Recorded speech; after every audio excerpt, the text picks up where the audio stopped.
guys, it's Jazz and welcome back to Life by Jazz TV. This last weekend I was in the desert. I took a trip overnight to go to Joshua Tree and celebrate a 5-year anniversary with my boyfriend. Exploring is one of the most important things to do in life. I'm exploring here in Joshua Tree this weekend and let me tell you, mad respect for Mother Earth here. So much beauty. Just trying to breathe it in here. And being in the desert really changed me. A lot of things are always evolving and transforming inside me, but there's nothing like being in nature, even just for a little bit, can really open up a lot of personal growth and personal development. A couple of downloads came to me when I was in the desert, looking at the full moon. I cannot even describe how magical it is to be able to just speak to God through nature. And a couple of things that came through were that I'm here to create, I'm here to be myself and radiate. Did not mean for that to rhyme. I'm here to create, I'm here to be myself and radiate, and I'm here to share my experience, my knowledge with those who need it and those who will have it. One thing that's really been on my heart and that people have been asking me is about my journey of social media, creating a brand, being on YouTube, all these things that I never could have imagined myself creating. So I have a really nerdy confession to make, and that is that when I was in high school, I really wanted to be popular. I wanted to feel accepted, and I think that's a really universal thing for a high schooler to feel. This idea of wanting to be popular really evolved into being influential, because that's what we really want. You are truly influential. It is not only really powerful, but it's a really beautiful thing and a really big responsibility.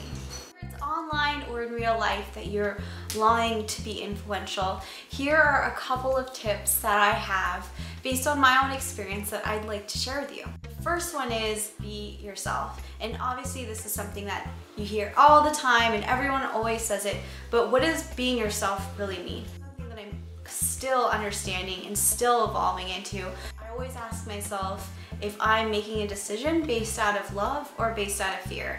And if it's based out of love for something, whether that's something I'm doing, someone that I love, a decision that makes me happy, that is me being myself. If it's something based out of fear, then I reevaluate and decide that's not who I am.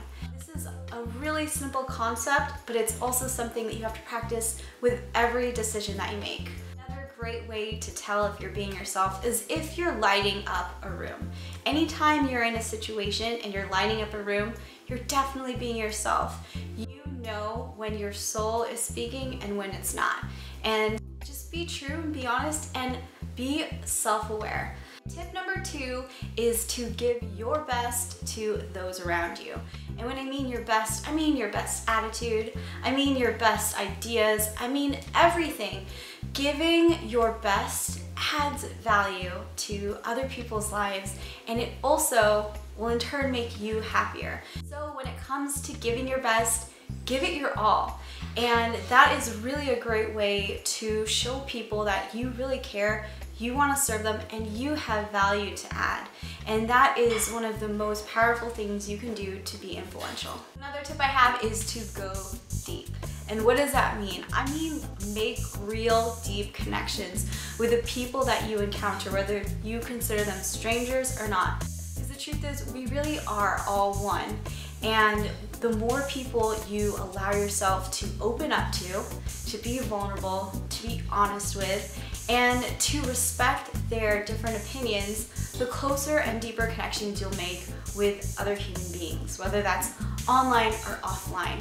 Anytime you make a deep connection, that's when memories last, and that's when influence builds and communities grow, is by real relationships. One thing that I've really been learning and practicing as a challenge to myself is when I meet someone, whether it's on the street, at a grocery store, or it's a friend's friend I'm being introduced to, I look them in the eye. Next time you speak to someone you don't know, or even someone you do know, Notice how often you look them in the eye. It's a really powerful thing, and it's something that's actually really vulnerable and hard for a lot of us to do. But when you can keep that eye connection, it's a really, really beautiful place. A lot of people think I'm crazy, like, oh, she has those crazy eyes, but what it really is I'm looking into your eyes, man. Like, we're here, we're in it. I challenge you guys to try doing that and see how it changes the atmosphere of a conversation, of a room, and of the connection you have with this person. Lastly, my tip for you to be influential is to be grateful and show gratitude and count your blessings. Be public about it. There's nothing more beautiful than someone who is bursting with gratitude. People want to be around people who are grateful because it means they're blessed. And it's true, we're all blessed. It's just a matter of whether we speak about it or not. And the more that we speak about our blessings, the more people will want to be in your energy and in your atmosphere. Those are 4 really quick, simple, but very truthful tips for how to become influential. These are all things that require practice to perfect and things that I practice daily. There's so many awesome books on this topic, and I'll include all the links to my favorite books below. Thank you again so much for watching, and remember, if you want to see more videos like this, make sure to subscribe, and I'll see you next week. We're on our way home from Jade Tree. I saw a rattlesnake. We saw rattlesnakes, tortoises. And a tortoise. We almost got lost. Thought we were lost like a million times. Kind of freaked out a little bit.